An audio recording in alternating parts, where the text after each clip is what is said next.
Hello, everyone. I hope I'm audible. Um, Good evening. Very warm welcome to all of you here, and thank you for joining in a very intriguing and a controversial topic of moonlighting, which is very trending. Um, just as a definition, moonlighting means taking up a secondary job or multiple work assignments apart from one's full time job. This is a very common practice considering finance being the major part of it. But in this session, we will understand both sides, the company's perspective and the advantages of the employees. I welcome our panel to discuss its various implications.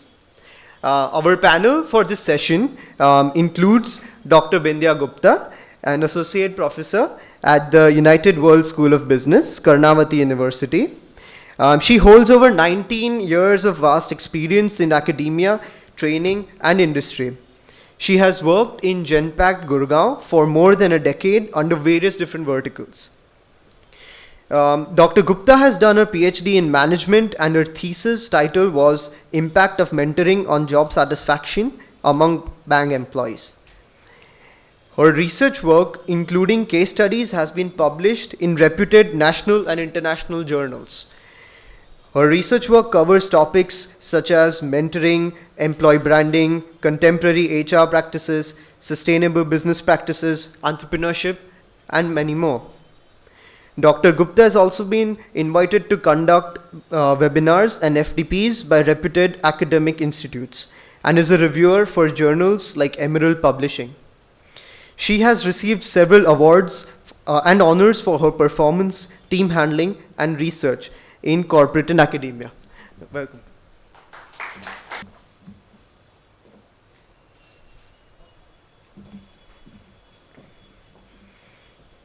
I would also like to welcome Mr. Jitendra Kumar Gehlot, who is an associate manager at Accenture ATCI.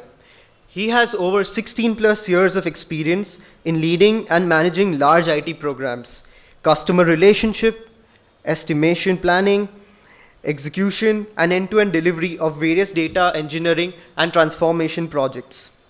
He has expertise in strong management and solution leader of transformation and growth projects on MS Azure Cloud Services, data engineering, ETL, project management, data analytics, business analytics, SAP ERP, and many more.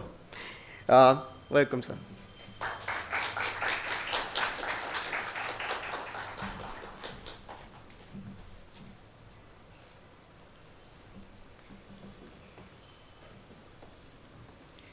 And I also would like to welcome Mr. Parag Bhatt, who is the Group HR Head for Tattvik Analytics.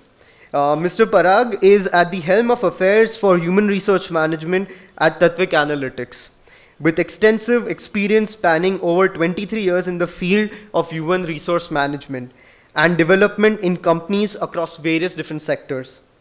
Mr. Parag is spearheading the HR processes at his company, and his role is not only limited to HR functions of talent acquisition, employee engagement, and performance management, but also in gradually building a roadmap for formulating and upgrading HR processes and policies to build a healthy and conducive work culture. Welcome, sir.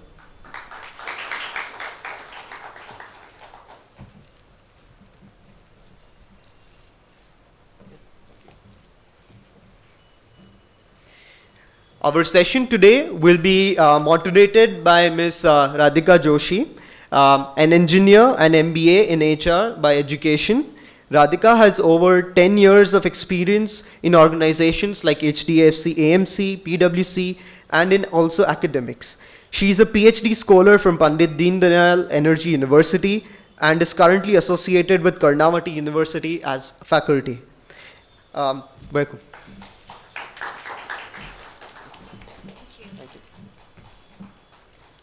I would now like to handle over the stage to the experts. Thank you.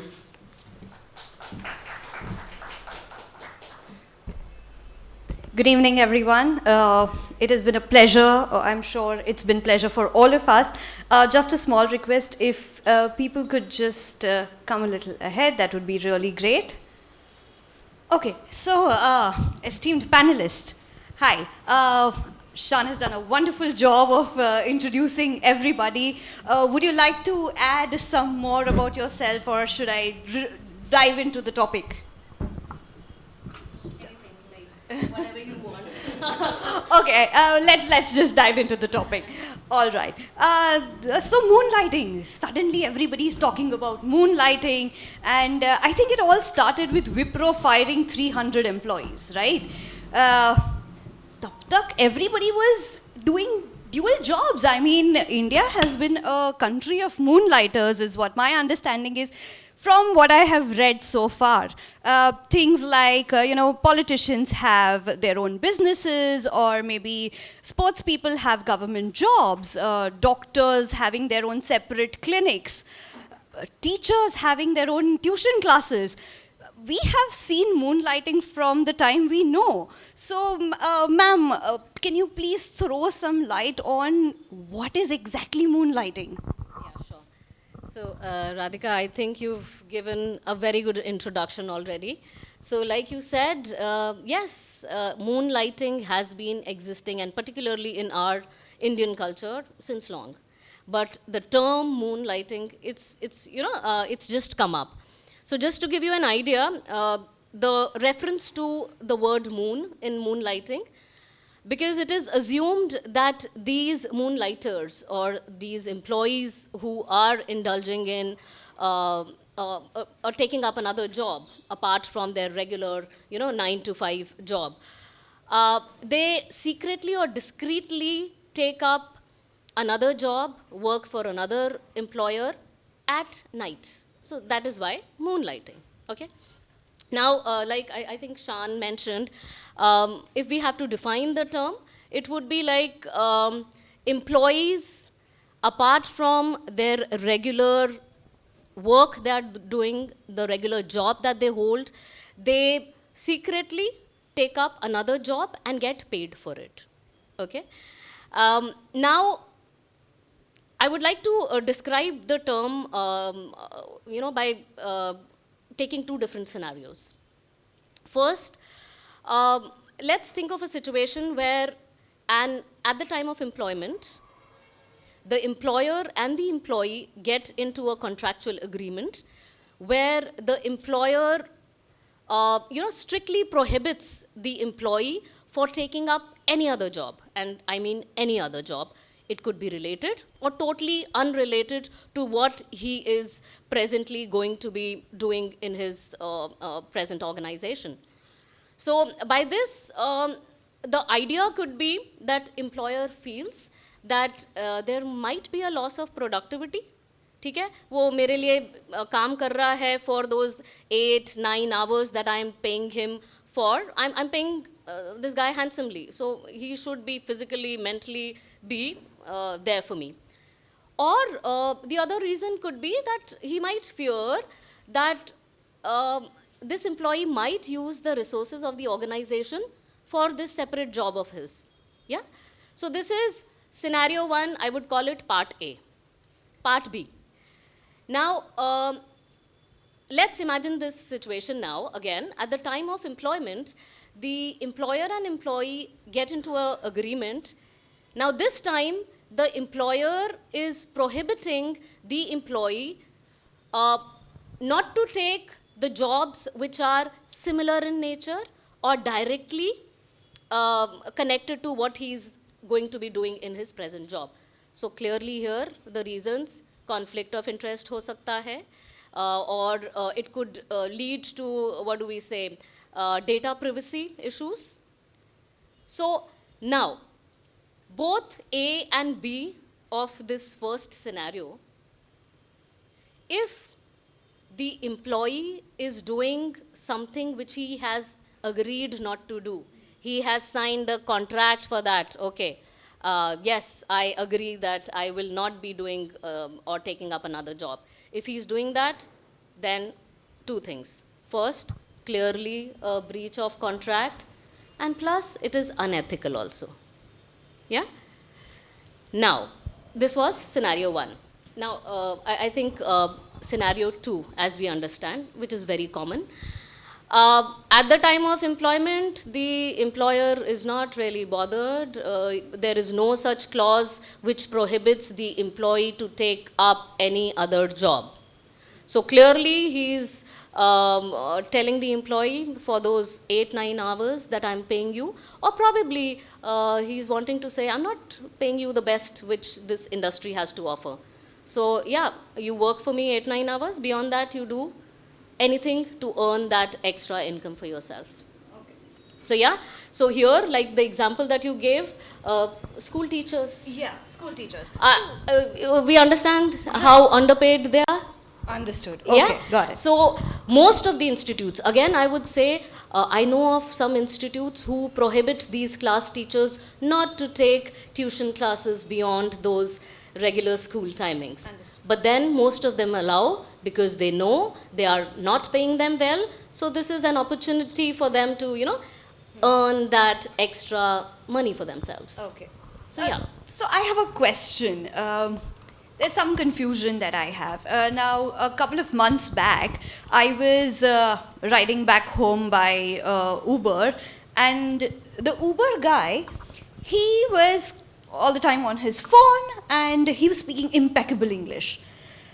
And I was so curious that, why is this guy who is so good in his verbal skills driving an Uber? Just when I was about to get off, he got off his call, and I happened to ask him that, please, I may be intruding, but I have a question. Why have you chosen to become a Uber driver? And he told me that, ma'am, I'm model, and it is during my free time that I am a Uber driver. So what do you call this scenario? Okay, so I'm glad, Radhika, you asked this question. So, what you are referring to is the new emerging workforce. And researchers say, okay, we call it the gig workforce. Yeah? And researchers say that this workforce is going to increase many folds across the globe in the coming years. So now, like you said, an individual, and this holds, your example was a little different, but this holds particularly true for the people who are low or medium skilled. Yeah, so, and thankfully today we have so many platforms like these food delivery platforms, these car services, cab services, which give employment to these people so that they can earn their livelihood. So they could be doing multiple gigs. Yeah, so in the morning, they could be driving a car for Ola, Uber. In evening, they could be doing another gig, acting as a delivery boy for some platform. So yes, they have multiple ways to earn their income. But if I connect it to moonlighting, your regular employee who works 9 to 5, okay, just to earn that extra income, he might be doing this gigs beyond the work timings. Plus, not only to work, earn that extra income, sometimes also to upskill themselves. So something they are passionate about, they will take these small gigs and explore their potential. Okay. So yeah. Thank you, ma'am. Sir, I would want to know from you, what is your perspective on how do employees of an organization see moonlighting? What are their thoughts? Why would they want to get into moonlighting? Okay, thank you, ma'am, and thank you, audience. From employee perspective, what I feel is our IT industry, when a fresher starts, he starts at a very underpaid job. And during that tenure, he upskill himself, and then he tries to get into his interest technology set to work on. At that moment, when an opportunity comes for extra income, plus when he is dissatisfied with his own current job, that's when he looks after some other avenues of earning income as well as increasing his skills, as madam rightly said. So it's driven by both sides. Sometimes he's unsatisfied, and that's when he thinks of lending his free time, which is 9 to 5. That's what he has committed to the employer. But when outside this time, with the current COVID scenarios, when the time to commutation has been given back to the employees, right? We have earned that back. Parallelly, we have no direct management supervisor. Those are the moments when an employee turns into additional income earning avenues, plus he's pursuing his passion. At the same time, he's upskilling and using his additional learnings to do the right job. Because sometimes the employer will say, okay, you are not experienced in X technology, so I won't put you into direct client lending job. But these side gigs, what the additional moonlighters are supposed to be doing, we are assuming that they are doing. So they learn from these learning channels, YouTubes and freelancing, and now so many online contents are available. So with those learning, they go and deal with someone who's ready for him to continue working as a full-time in his employment, plus engaged him as a side works for his part-time work. So these freelancers, there are many YouTube channel as well as very websites where part-time jobs are available. I heard even Microsoft is offering such jobs. So they are paying handsomely as well. And they don't want them to be experienced. So what they do is they learn these things and they go and implement this. And then they gain the experience as well. So that's all is what driving. What has brought it into the limelight is post-COVID scenario. What my feeling is, this COVID has bring the work from home culture as a hybrid model. So this model is very new to our IT industry. I would say this industry is a white collar industry particularly, and it's one of the biggest revenue earning industry. The estimates are around 150 billion US dollars. And it employs around 4.5 million youth of India. So that huge resource pool, when they are getting their time back of commutation and work from home hybrid, and when they are home they can do the mutual things, and it's all white collar jobs, right? So these avenues have opened the new era of moonlighting, and that's when the Wipro employees particularly were targeted, that this thing should be dealt in a very sensitive manner. But then ethical scenarios have also popped up, and yeah, we all know. So I have a question.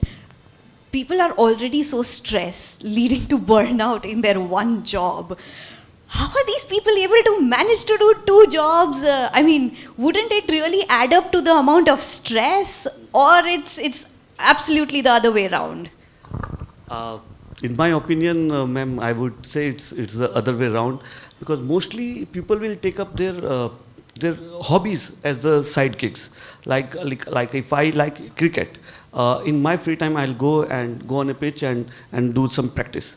And if I get a chance to be in a team, I'll go and play with them. If I have a chance to coach somebody, I'll be a coach in my free time. So that's the passion that is driving the side gig or the side job. But particularly for IT industry, this moonlight is basically a very thin line of getting the second job in the same competition or same industry where the first job is currently in place. That's what the IT veterans are calling as unethical. I believe the other way around, the main job is in one industry, core industry, and the side gig or the other job is in the area of his interest and not in the same industry, has been as Radhika ma'am rightly mentioned, has been since time we have all known it, right? So this is the passion that's driving the second job. And I feel it's not the stress.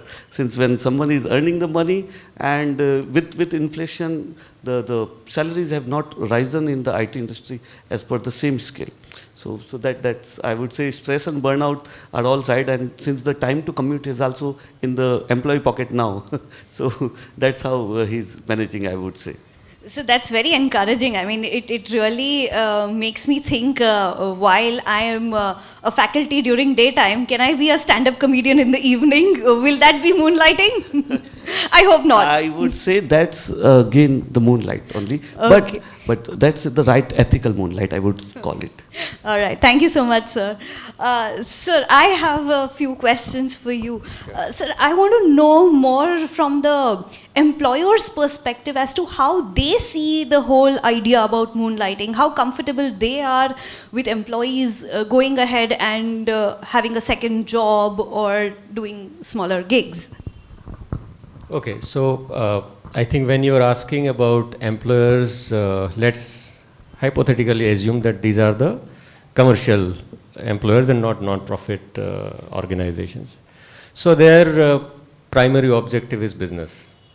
And as I said, I mean, they will look into how their X, Y, or Z approach will help to their business, right? So you will find generally there are three types of organizations here and their response towards the employee taking up a second job. There is one type of organization where they are well settled, financially doing well. Probably their nature of business is little confidential, or they need a lot of energy in their employees and they want their people to fully focus in their job. Now, if that is the kind of a scenario, I mean, obviously they will not like their people taking up another job. And they are paying them satisfactorily, I mean, so they have enough reasons to ask their people to bound to their norms. So I was part of pharma industry for more than 10 years. And there I was not allowed to come to AMA and talk, right? Now I'm in an IT company, so I can do this, right? So it's industry to industry, organization to organization. So that's one type of organization. Then there is another type of organization, which is, let's say for an example, a startup company. Now, a startup company is also in a typical competitive zone. The moment they step into market, obviously they are also competing with small, medium and large size organizations. Now what happens is that when they are competing with them, to compete well, they need equally skilled people with them.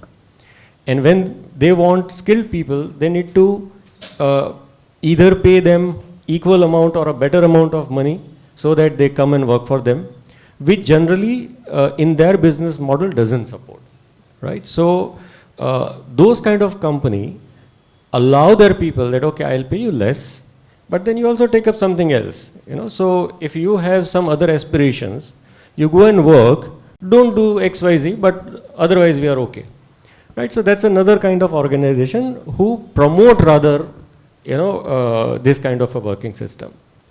And then there is a third kind of organizations who are, as what Jitendra also said, as a hybrid sort of a thing where you allow them with certain conditions, right? So ma'am had given a definition where she said that somebody who is parallelly doing something, right? So what you are doing, let's say, if you are working in an IT company and if your family has a chemist shop, if in the evening you go and work that, I mean, that's fine. I mean, because you are not conflicting to the interest of your principal employer, right? Second thing is, the definition says during or after working hours, right? So if you are doing it after working hours, as like the Uber guy is, that's fine, right? I mean, it's not conflicting to your working hours, unless your job is such where, you need flexibility in terms of time.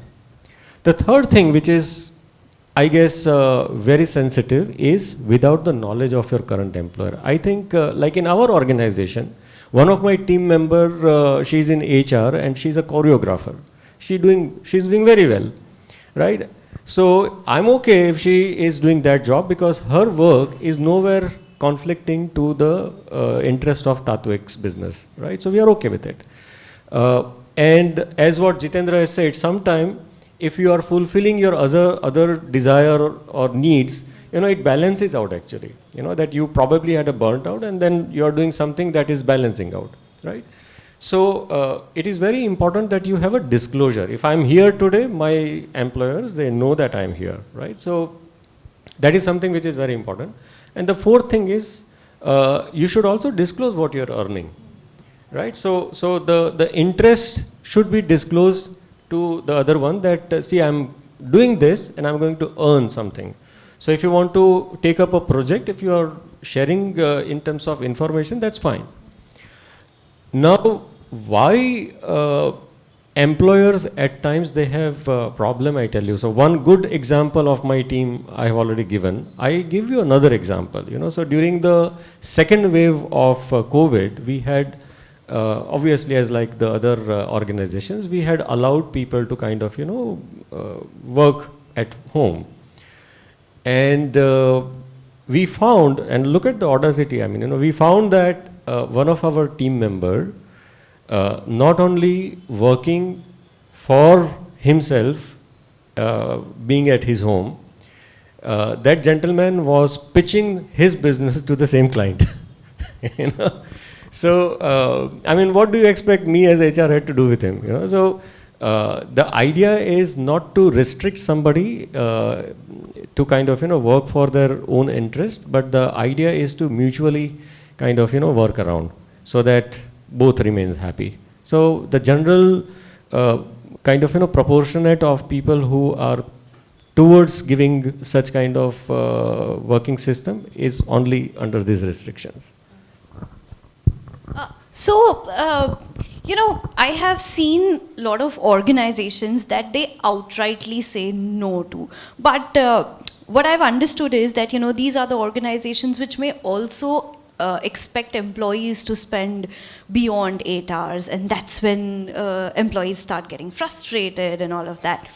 Now, if employees were to restrict themselves to one organization for 8 hours and then work another, which is, I'm assuming, has no conflict of interest, wouldn't it be more productive? Because now this guy knows that I have to finish my work in this 8 hours. Otherwise, if people are not working, they may stretch it longer, and and then the productivity goes out of the window, efficiency, effectiveness, and all the bottom line is questioned. So should organizations actually promote them that, please go ahead, please do this, finish your work in so much time? I mean, any of you could answer this question. Yeah, I think this is a concept which is evolving gradually. Even the mindset of Indian entrepreneurs also is getting changed. There are also some people, some HR practitioners who try to convince their employers saying that, see, you are also saving on your electrical cost and certain other resource cost. COVID has actually taught many employers to kind of completely shut their offices or reduce the size of their offices, thinking that this is also in a way saving the cost for the organization, because you also see the other dimensions of the business. See, employers and promoters will see from the top and bottom lines language, so and why not? I mean, they have invested and they are answerable for the investments. But gradually, yes, we see that companies have also started looking into these things differently. They see that how the employees are comfortable. Now, you see there are enough resources for them to kind of balancing out. There is a table tennis thing, there is some other, arrangements. We work for Google, so I mean, we see, and I think most of the people, they know what Google gives to their, employees. So we are learning, I think, as an industry, and gradually things are evolving in the side that you are expecting. Thank you so much. We'll ask audience if they have any questions.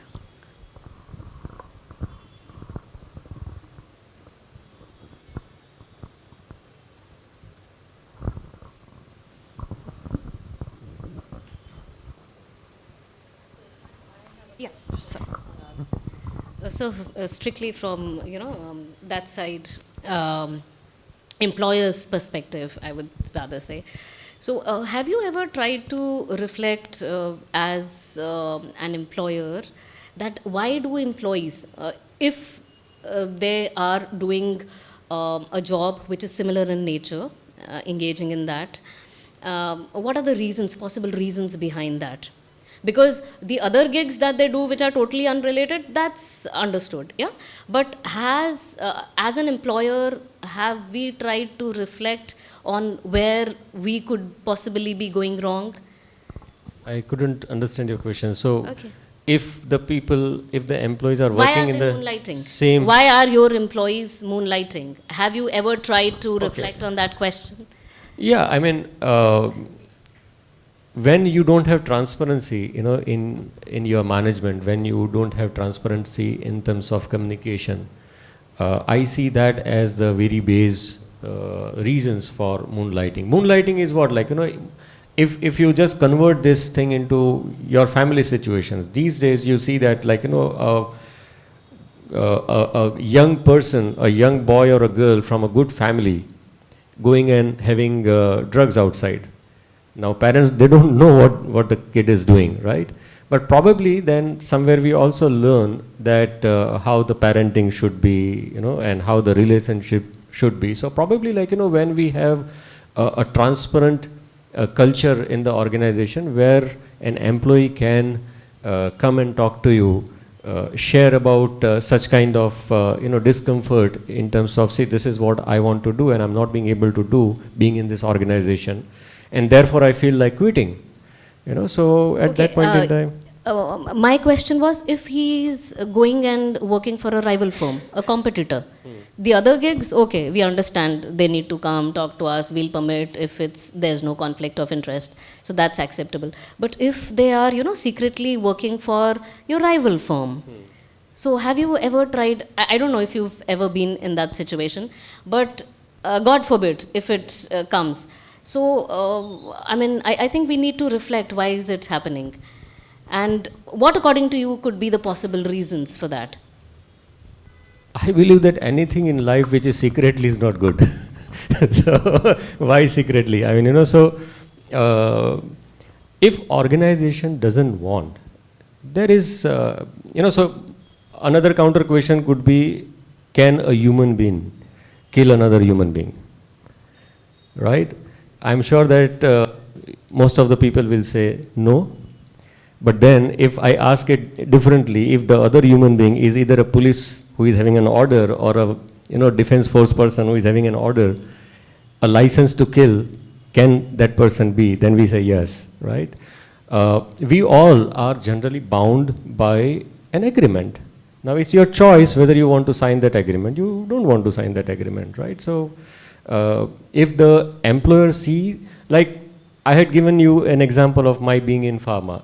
Pharmaceutical industry is full of confidentiality. There are a lot of things which are happening. And therefore, at times, such kind of sensitive industry may not want, people to take up something which is not, or which is very sensitive by nature for them. So, and in general also, when you hear competition or a competitor, you get obviously emotional about it. So, you don't want your intellectual property to go out, and it is very difficult then to kind of, protect that.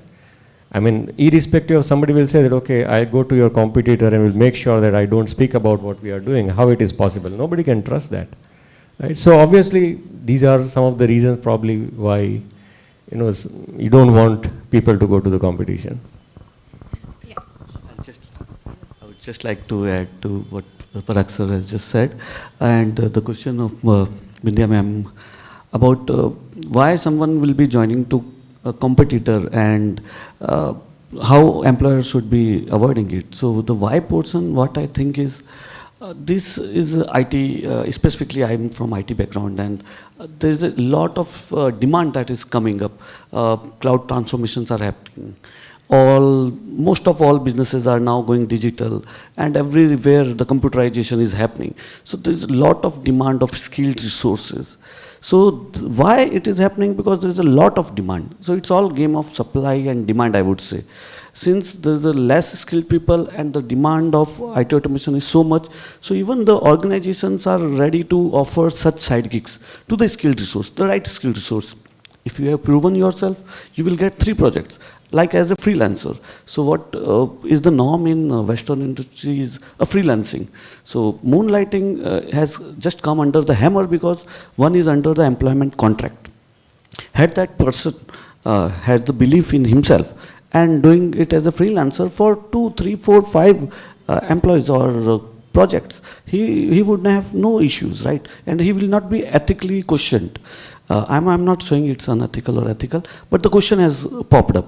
So it's all about the demand that has actually made the employees do the supply in double or triple time. So with the help of academia, and since now the literacy is going, and now the youth, India is going to be one of the largest youth. So there will be a lot of resources, and when the resource supply is good, I'm sure this might fade. But yeah, that is one of the why.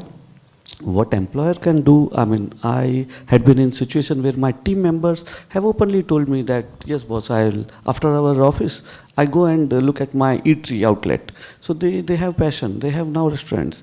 And later, after 1 year, 2 year, he keeps on asking me, what's about my promotion? What's about my promotion? I have only the things that I could deliver to him, not a promise. But at the same time, I learned that he made his eatery outlet into 3 full-time outlet, and that he grew up his outlet, which he was doing as a side gig, as an interest. Now he had like 2, 3 partners, and they made up the whole chain in Pune. So that's just prior to the COVID. So that prior to COVID, it was very norm when someone will say that, okay, during Diwali I'll go to my home town where my father used to make up a pataka shop with his license. I go and help him. So I must go on a leave, boss. We have no other option. I need to ask my other colleagues that, okay, you support your team member. One of you must be on the support call. So you must be present. But if he wishes to go, then the team supports them. That, okay, he must go and support his father for business. That's a side gig. So that's what I would say, meantime, when you asked this question, that supply demand is the major reason, which I would say is actually activating this thing.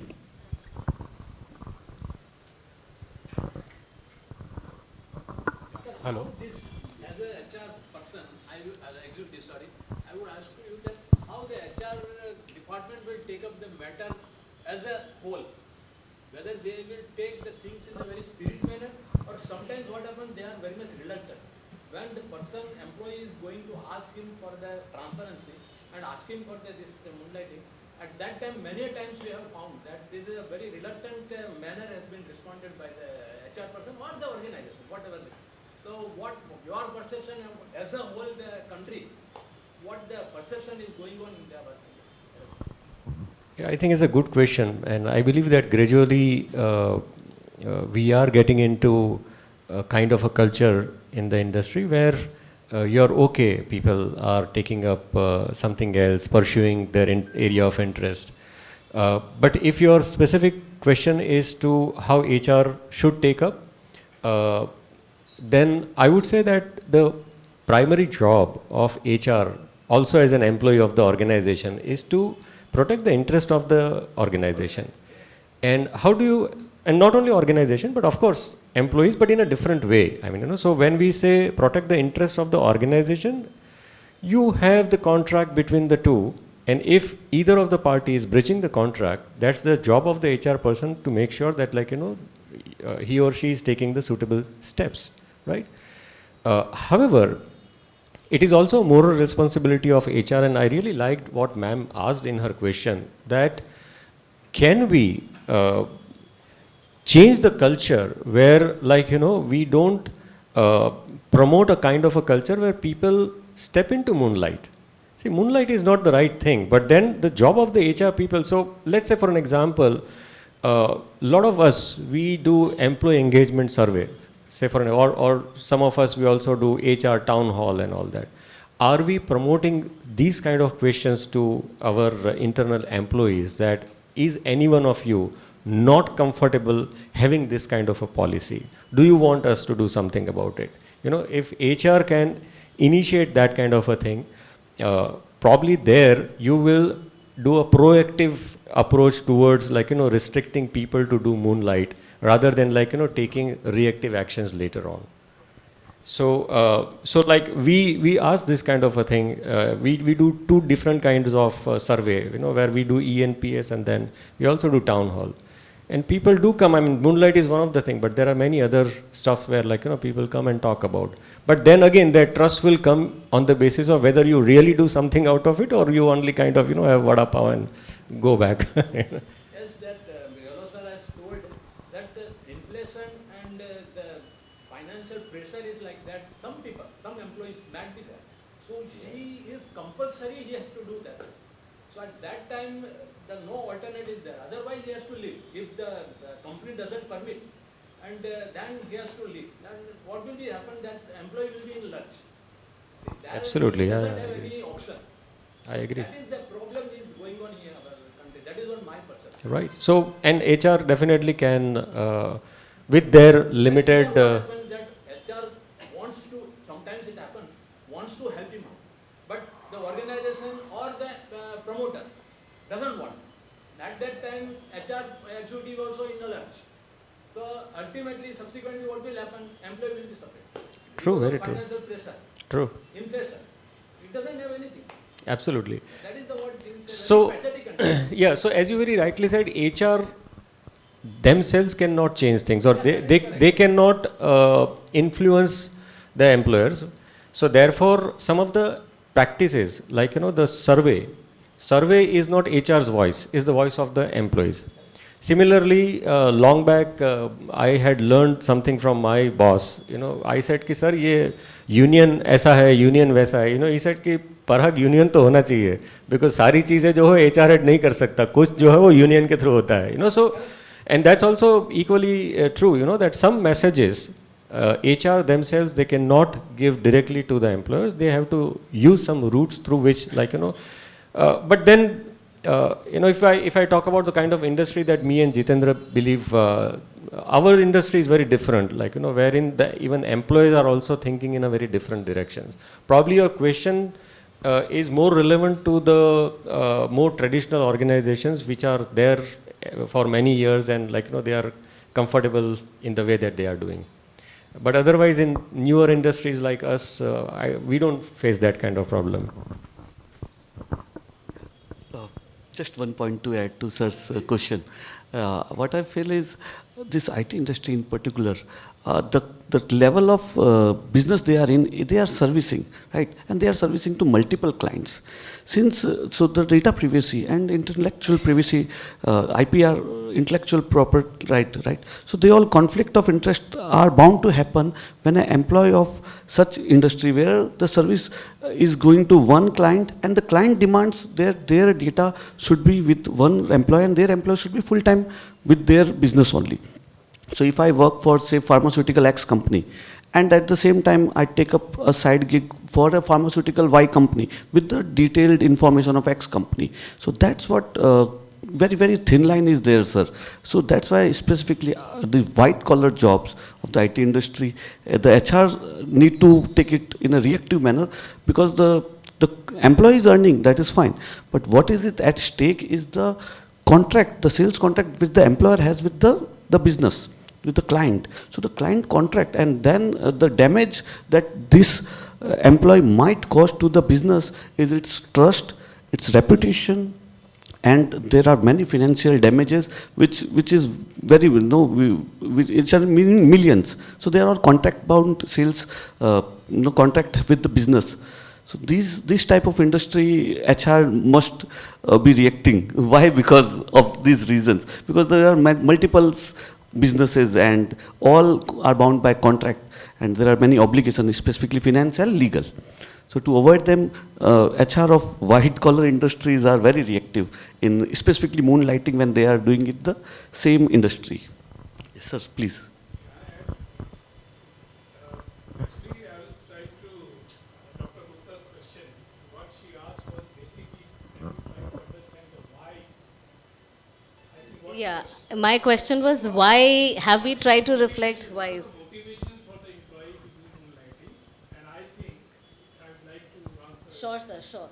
So number one is income, extra income. Number two is upskilling. Absolutely. Number three is to de-risk. Yes. Yes. Okay. And number 4, if that is the way the colleagues, the trend, if that is the trend that most of the peers and the colleagues are Yeah, doing it's the happening same, all the new around you. thing. Huh? Yeah. Okay, that would be number 4. These are the generally, these are mainly the 4 reasons that I would understand are the Absolutely. motivations. So, Now yeah. I'm coming to some of the other reasons also. There could be, for example, uh, an employee may have an ill motive also, that he Yes. wants to So pass if on that some is the case, information surely, yeah. to a competitor. That could also be a motivation for him. So I think so I think the only pointed answers are required for your question. These are the motivations. These are the Absolutely. whys. And that's what I wanted to hear She from wanted sir, to hear. that just So in case there I are was some expecting that will come from the panel, but since it didn't come, I just thought. Yeah, thank you so much, sir. And in fact, my opinion was, I mean, just thinking aloud, that very often there could be, so money might not be the only reason for people moonlighting. Very often, if in your organization you are not getting the work that challenges you, particularly now I'm getting to, I just want to take you to an article which I read, which said that the 300 employees of Wipro which were sacked, most of them, in fact all of them if I'm not wrong, all of them belonged to entry level positions. So that means we are talking about Generation Z. So Generation Z, the members born after 1997, 98, the people born after that. So roughly 24, 25 years of age as of today. So they are the latest entrants in our workforce. So if they are doing all of this, then we need to find out. Now researchers have clearly proved, sir, that this generation likes flexibility. They do not like micromanaging. They do not want to be bound by times. So we need to, when we are making policies around people, we need to be taking into consideration this generation and make policies. Obviously we don't want to do it at the rate of conflict of interest. We want to protect that as an employer, as an HR personnel. But then it should not be at the cost of keeping your employees hostage. You don't want to do that. So yes, definitely, as you answered, sir, not money is the only reason. It's That's you're one not of the getting points. work as per your potential. You have the capability to do much more, but your employer is not giving you that kind of work. So yes, yeah. I want to love that point what you described right now. This is something, some potentials are there or some liking is there, and maybe on the inner side, he won't be, the employee won't be able to vocalize those things to his immediate boss, or may not be to the HR, and thing is that the forums are not available. Okay, town hall and all those things are there, but it's more in generic nature what we take up, but it is much more pinpointed when the people are onto the technical stuff, and they want to grow to the managerial part of it. And another, in the Indian context, I would like to highlight that when we put up the things in a bucket of ethical and unethical, there is a very thin line in between. When we talk, okay, it is unrelated, so it's a passion and a hobby and someone is pursuing. But thing is that the financial aspect, the dedication, the time, the energy, the focus, everything is being diverted. Though it might be a hobby or something. But, and again, if he is doing some parallel job, it is taken as unethical. He might be stealing out some data and putting it across. So these are the very thin line of in between when we talk about this. Because I come from aerospace and defense background, in a satellite background, I know some of the things takes 3 years or 4 years of dedicated research effort. You come out with the things, and someone takes that particular thing within a day or a two and pops in a second day, a paper has been published in one forum. You are done. You are done with that. I completely agree. But thing is that from the HR perspective, I feel that it has to be a one-to-one skill set mapping. He might be recruited onto a grounds of a technicality, but he might have grown in a 2 years so that he would like to manage the things, and he wants to explore the second ring. Those kind of scenarios happen. I mean, this we have taken, I had seen this scenario with the tradesman wants to grow to a managerial level. So we can't expect from the HR perspective or organization. But this happens. Right. Thank you.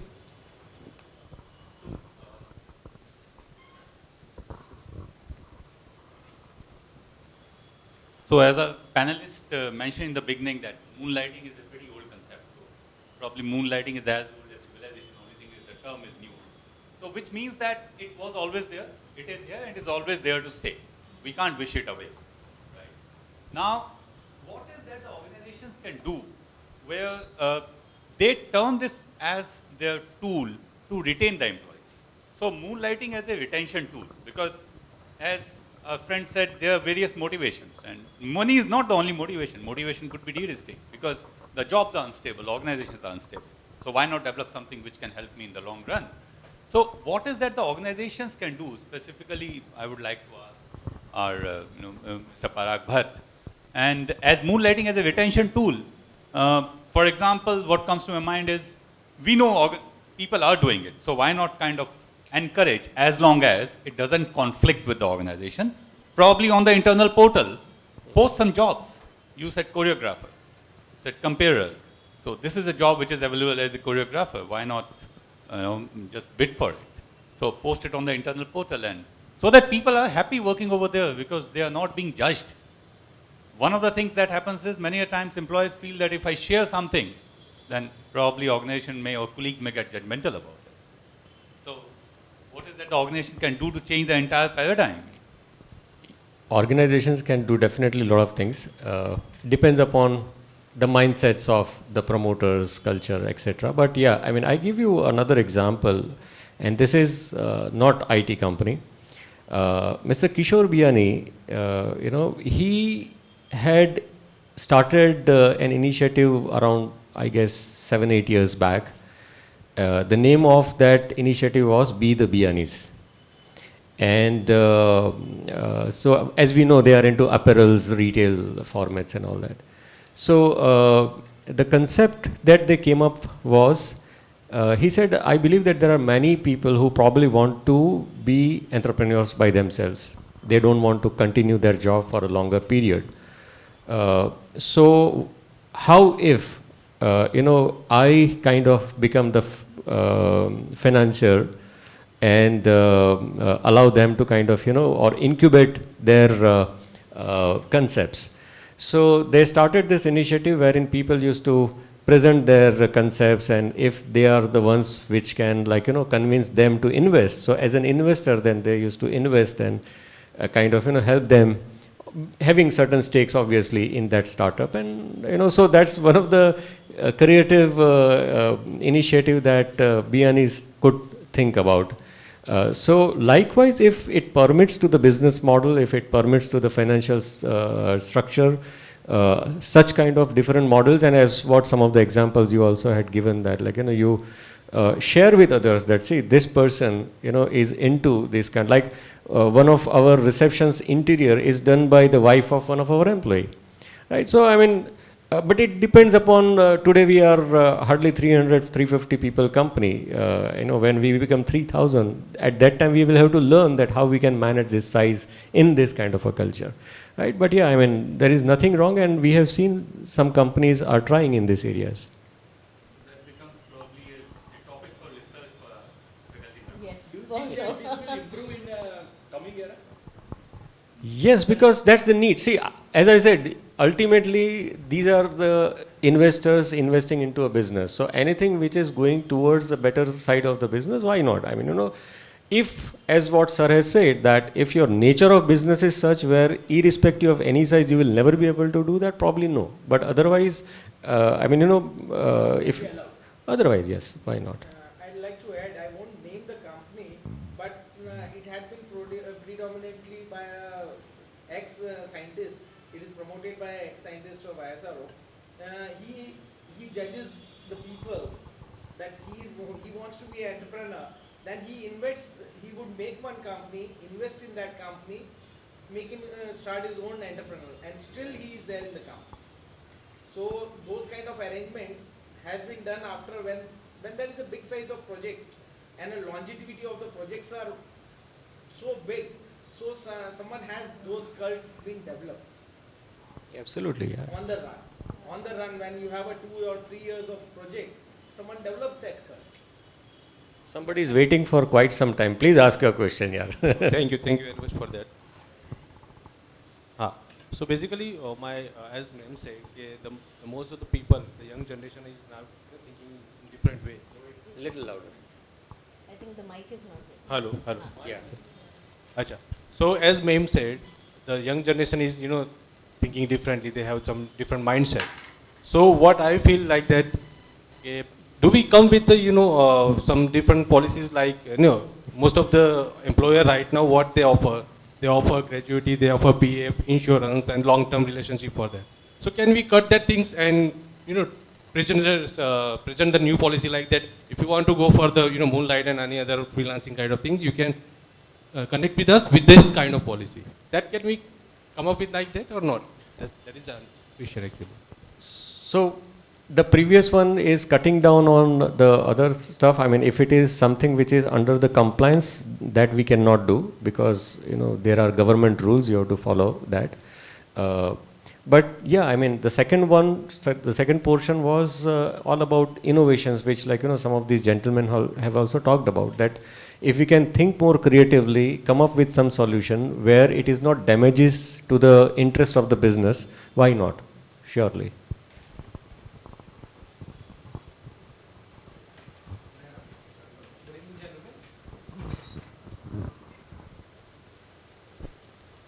Good evening, all of you. First of all, thank you very much for sharing your beautiful thoughts on this current hot topic. My question is that I have recently read one article on moonlighting in a Gujarati newspaper where they've mentioned that as per Factories Act, some sort of things are mentioned in that act itself, but I think IT industry is an exception in that case. So is it correct or some? It's true. Okay. That's right. Actually, Factory Act prohibits the same worker working in two different factories. I think that's the factory law, and IT is exception to that. So there is currently no legal, no law corresponding to IT workers doing the moonlighting in terms of the same industry. Okay, sir. Thank you, sir. So even for the factories also, if they have a different standing order, I mean, they can do, if it is customized.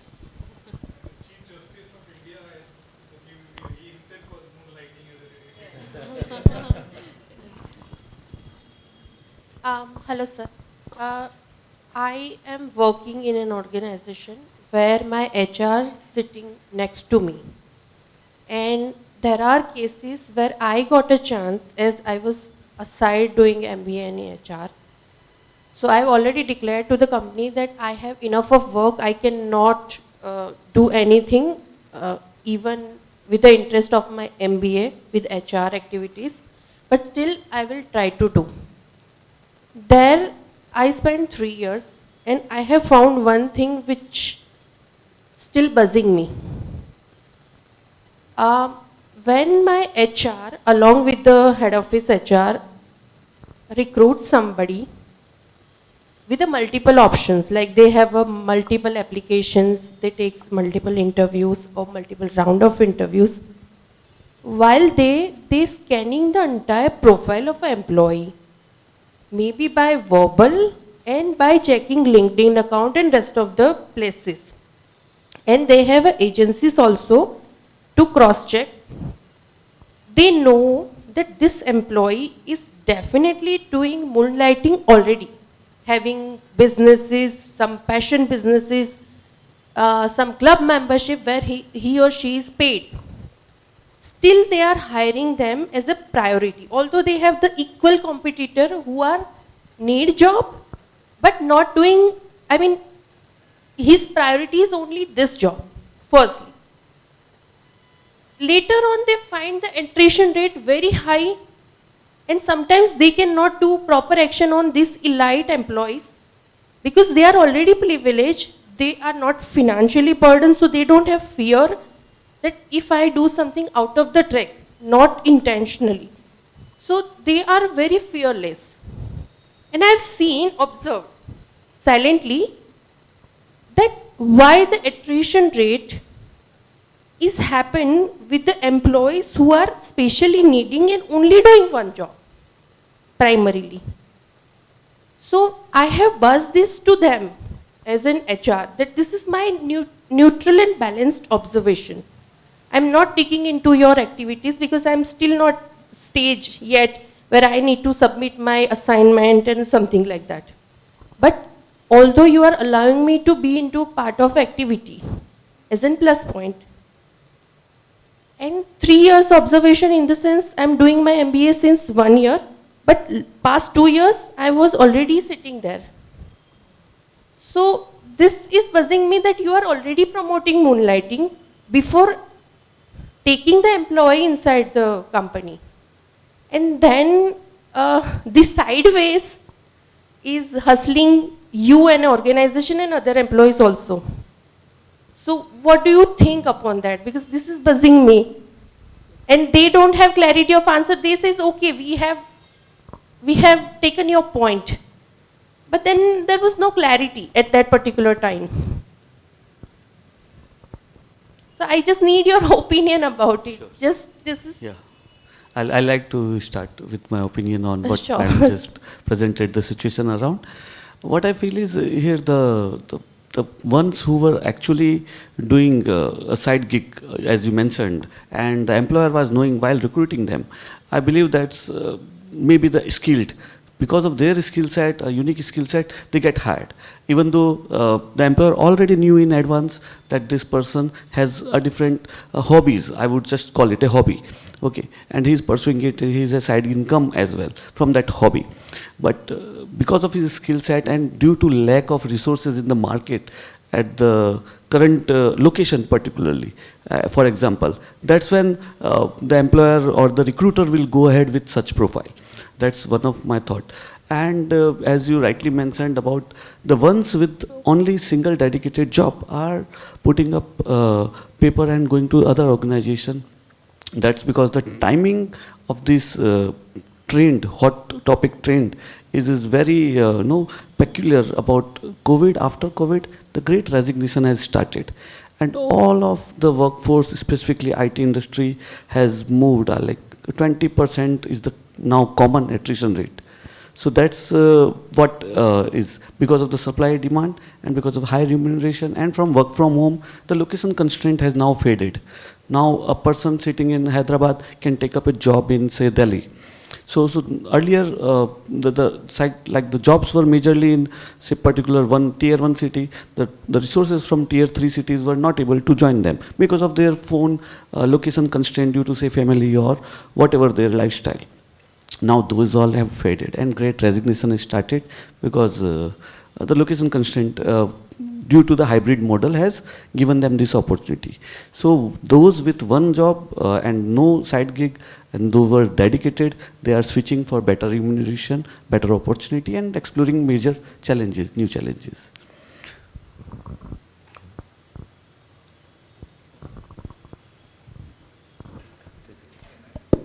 Good evening.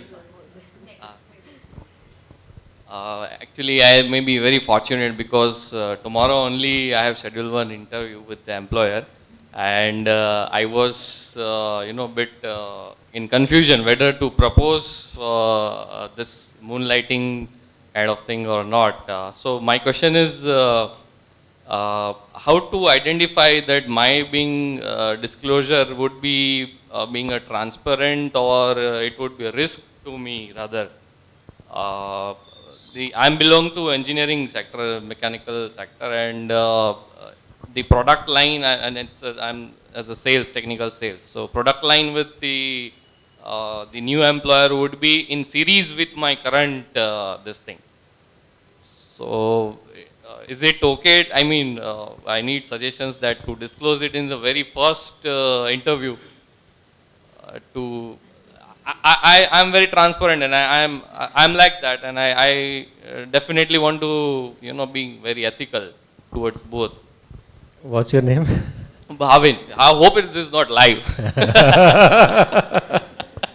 No problem. Okay, Yes. so Bhavin, see, my answer comes with a question. How do you want to lead your life? Yeah, you want to lead your life by hiding things and feeling all the life that you are in risk, or you want to kind of, give it a call, right? So there is nothing right and wrong in the world. It all depends upon you how you want to lead your life. We decide, yeah? Got it. That's good actually. I found it.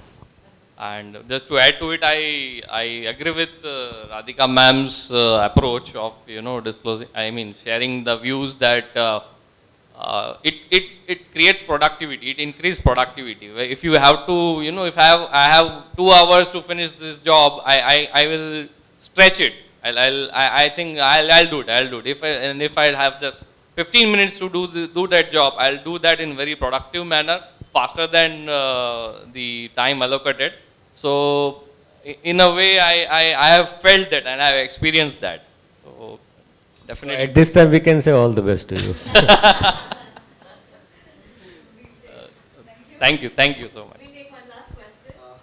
Yes, sir. So as you mentioned very clearly that employment contract, like it's for 8 hours. Like when I sign a contract, I'm signing with a company for 8 to 9 hours.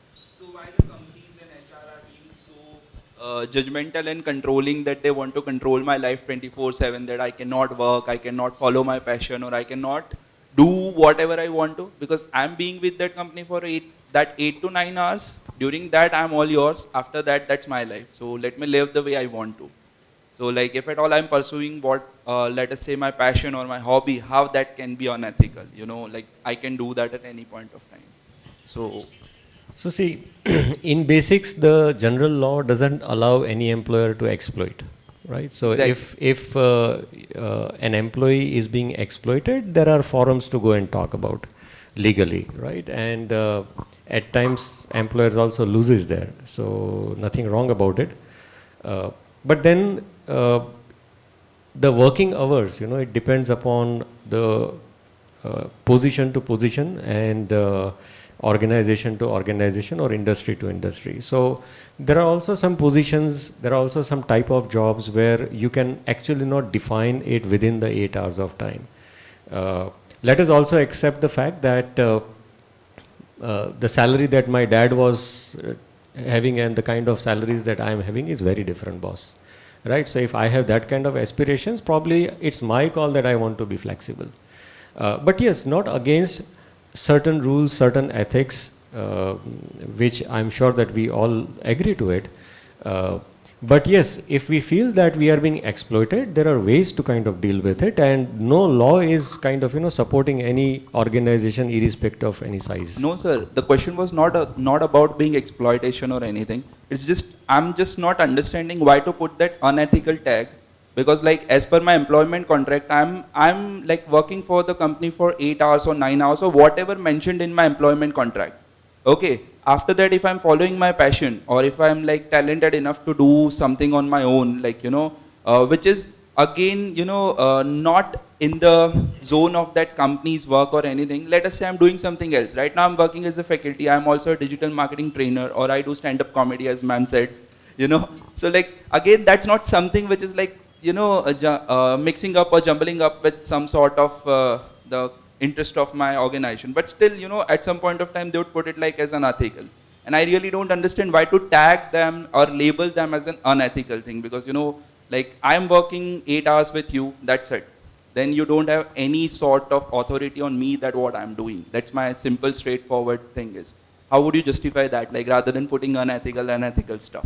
Because that's not unethical. Yeah, so calling it unethical is unethical. I would call it that way. I would put across this way that if anything that your employer is practicing against the terms of agreement, it is unethical. So even if we talk about employees all the time, moonlighting or any other stuff which is out of the agreement, it is unethical. Similarly, if the employer is practicing something which is out of the agreement, it is also equally unethical. So if your agreement is mentioning about your working hours within X time to Y time, and if they are expecting you to perform something beyond that, it is unethical. No, that I understand, sir, but again, so apart from that, like someone said about Factories Act or so, like dual employment is not allowed or so. Like, for that we have to go in nitty-gritty is that the meaning of employment is that you are working in a company for more than 4 hours or more, plus 4 hours. That's what employment is all about. But let us say I'm doing freelancing or so that. Why to put that unethical tag? That's what I'm asking, sir. It's a very simple question to the entire panel, not to user individual. It's like to all. So it is unethical, but let me tell you that if probably the new labor code will come, it will ask people, will be asked to work for 12 hours also, because that's also one of the catch there. So probably if that comes, a lot more of such questions will be kind of, changed automatically. Thank you so much, sir. Yes, even I would like to hear from Benya ma'am and sir you as well on the same thing, My because response to this would be that going ahead, since we've started a debate on this is being discussed. Going forth, the employers need to relook at their contracts. If there's no conflict of interest, then we have to think, why are we unnecessarily stopping the employee to taking up something which he she enjoys. So yeah, probably a relook at the contracts. Exactly. Yeah. Sir? Only point that come to my mind while sir is answering is what the employer is actually buying. Is he buying like 8 hours of the employer's time, or is he buying his loyalty? So that's what's the thin line is when the employer is mutually, and even the employer and the employee both are mutually agreeing on a contract. Is he buying the loyalty with what he's getting paid, or it is just the 9-hour time box duration that he's supposed to deliver to this employer? So that's the thin line that's actually very blur, and specifically in the white collar jobs, sir. Thank you so much. Thank you so.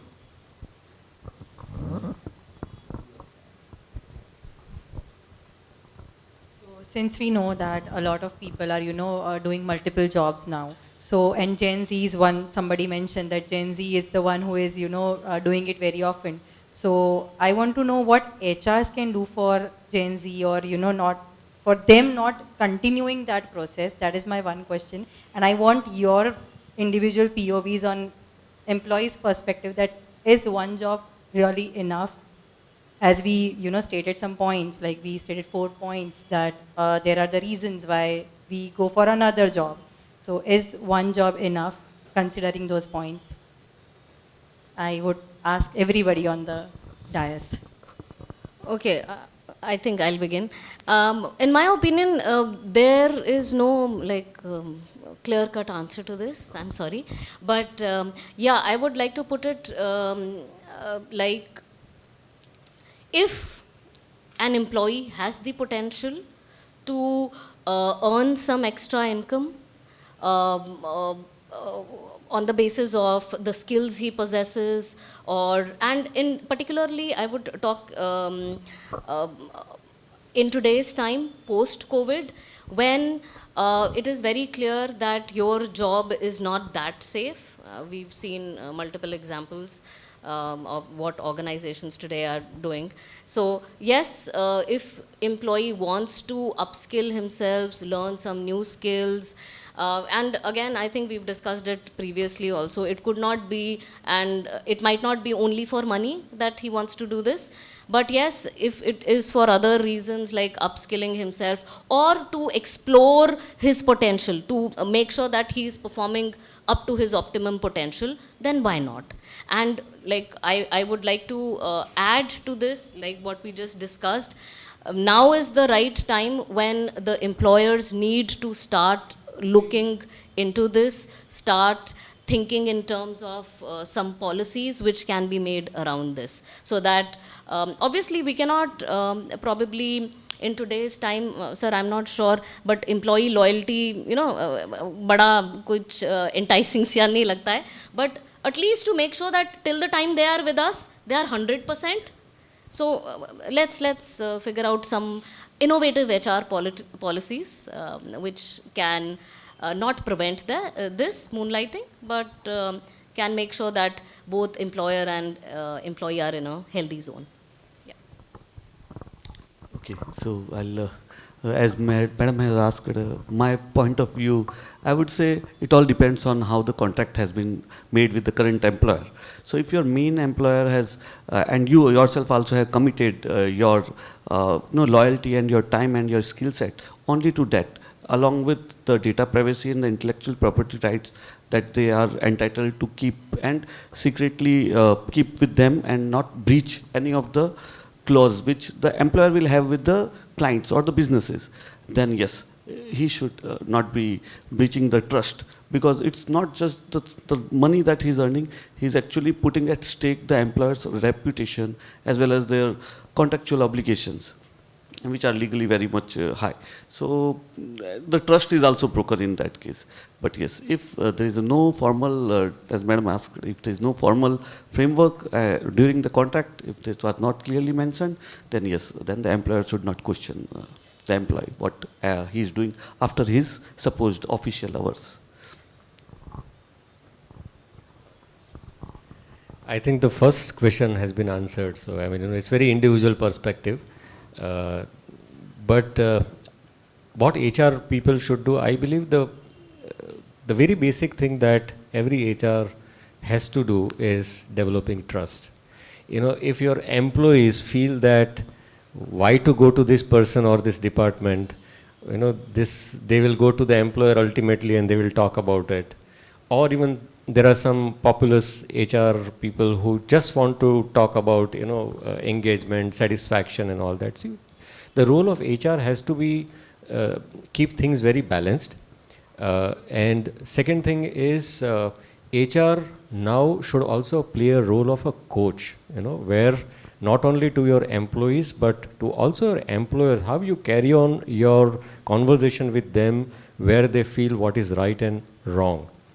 So if HR people are, especially the HR heads, are paid well, they are paid well so that they can coach their employers well, right? So that's second thing. And the third most important thing is HR department should be the most trustworthy department where people can come and they talk, right? If we can't establish that, I mean, nothing else can in any case be possible, right? And I think that is something where the professional, I don't know if there is any HR people here, but that's something that we need to ponder upon. Thank you so much. It was such a wonderful session. Thank you, ma'am. Thank you, sir. I think this session would leave us with multiple thoughts. From the employer's perspective, it would be how to work around the policies, and for HR, it would be how to see the right and wrong in things. And I think from employees' perspective, it would be how to fit all of this in the CV. Yeah, if they are actually moonlighting, what do they do about their CV? So yeah, that's the thought. Thank you so much. Thank you, everyone.